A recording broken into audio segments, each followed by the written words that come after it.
مامۆستاجان وەڵی کوڕێکم هەیە لە بڵندوانەیەکە ئیدی لە گەشتکەوە تووشی نابینایی بووە.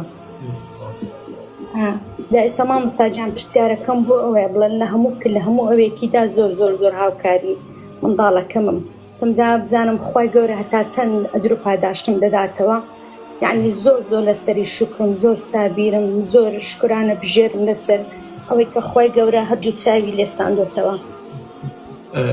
خوشکە گەورە بڵێ طبعاً ئێمە نازانین خوای گەورە لە دوای وتنی ئەو تەوحید و شەهادەتە، لە دوای وتنی لا ئیلاهە ئیلەڵڵا نازانین لەسەر چی لێمان خۆشە بێت.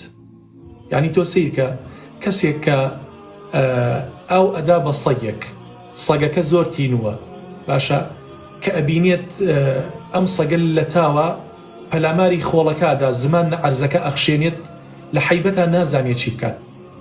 ئەم کەسە ئەچێتە ناو ئەو بیرەوە بە پێڵاوەکانی خۆی ئاو دەرەکا و پێڵاوەکە ئەگرێ بەدەمیەوە تا ئەوەی کەوا ئەم سەگە تێر ئاوەکە خوای گەورە لە دوای تەوحیدەکەی لەبەر ئەوە لێی خۆشە بێت.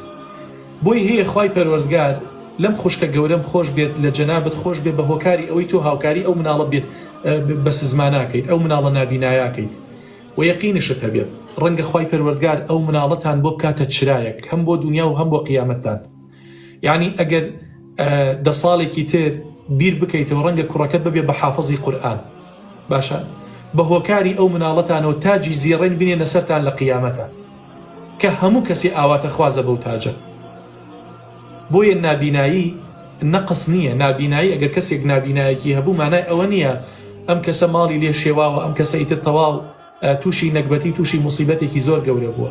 نە، تۆ سەیریکە خوای پەروەردگار ئەفەرمێ من هەردوو خۆشەویستەکە لە هەر کەسێ بسەرمەوە مەبەستی چاوە ئەگە سەبری لەسەر بگرێ ئیلا بە بەهەشت بۆی قەرە بووەکەمەوە. بۆیە دایە گیان تۆ هەم بۆ خۆت ئەجرێکی زۆر گەورەت هەیە و هەم مناڵە نابیناکەت. سواسی خوای پەروەردگار کە خوای گەورە بەم جۆرە بەسەرتی کردوتەوە، ئەگینا بڵا لەوە گەورەتر هەیە، ناخۆشی لەوە زۆرتر هەیە، تۆش هەتا بتوانیت خزمەتی بکەی هەم بە عیبادەت و بە دینداری بۆت حیسابە و هەم سەرفرازیە بۆ تۆ، سەرکەوتنە بۆ تۆ لە ناو خزمەکانیشتا بەڕاستی ئەبیتە جێگەی دەستخۆشی ئەو خەڵکە.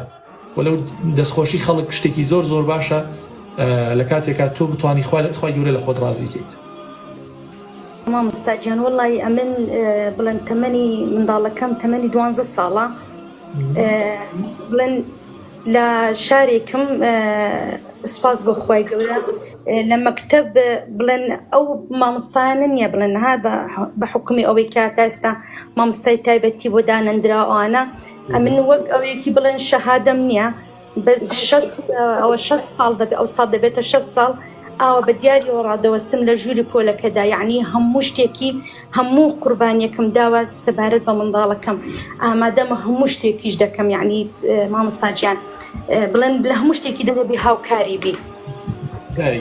مامۆستاجیان یعنی من 6 ساڵە بە پێوە دەوەستم، یعنی بەس بۆی منداڵەکەم هەز بە نەقز نەکە، یعنی هەز بەوەی نەکەکەم بڵێ نەقسێکی تێدا، یعنی زۆر الحەمدولله زۆر شکرم، زۆر سابیرم، باوەڕ بە مامۆستاجان هەموو کاتێکی دوعای ئەوە دەکەم تا زۆر جاران دەڵێدایە زۆر حەزم لێ ئەمڕێناڵە لەوە خوا گەورە شیفام دەدا. مامۆستاجان یعنی بەبێ پێگوتن بەبێ ئەوە باوەڕ دەبێت کە بانگ دەدا لەگەڵ بانگەکەی دەڵ ئەڵڵاهو ئەکبەر ڕێک دەچێت دەستنێژەکەی دەشوات و یعنی نوێژێ دەکە، یعنی ماشەڵڵا وەڵا کوڕە مامۆستاجان هەوڵ دەبی کە بە حافظی قورئان دایگیان مامۆستاجان ناردوومە بۆ حکمەی قورئان. زۆر باشە مادام بۆ ڕێکخراوی ئیقرائەت ناردووە، حکمت ناردووە، ئینشاءڵڵا ئەبێ بە حافظی قورئان ئەبێ بە چرایەک بۆتان لە دنیا و لە قیامەتە. وەڵا مامۆستا بۆ خۆشی زۆر خەون و ئاواتی ئەوەیە هەموو کاتێکی بجوێ لە قورئان دەگرێت، زۆر خەون و ئاواتی ئەوەیە کە ببێ بە حافظ قورئان. ئەمش ئومێدی ئینشاءڵڵا بەخوای گەورە بێ بە حافظ قورئان هەموو جارێکی دوعای دەکەم دڵم یا رب العالمین خوای گەورە کە بەوت بەسەر کردومەدا ئەو منداڵم ببێت ئەسحاب و ئەوەلیا وەکی وەکو مامۆستا سۆرانی وەکو مامۆستا بەڕێزەکانی کە ئینشاءڵڵا منداڵێکی ئاوای ساڵح دەرەچێ بڵێ مامۆستا سۆرانش زۆر سڵاوی بۆتە بۆ زۆر دوعاشی بۆکەم انشاءالله. ان شاء الله مامۆستا گیان لە دوعای خێر بە بەشمان مەکە، لا یعنی يجوز. خوای گەورە بۆی دەنێری ان شاء الله هەردوو بیناکانی بۆ دەگەڕێنێتەوە. خۆی گەورە هەرچی باشە ئەوەتان بۆ بکات لە دنیا و لە قیامەت. آمين يا رب العالمين. مامۆستا گیان زۆر خۆشحاڵ بەخێر هاتی سەرچاو. مامۆستا گیان سەرچاو. وعليكم السلام ورحمة الله وبركاته.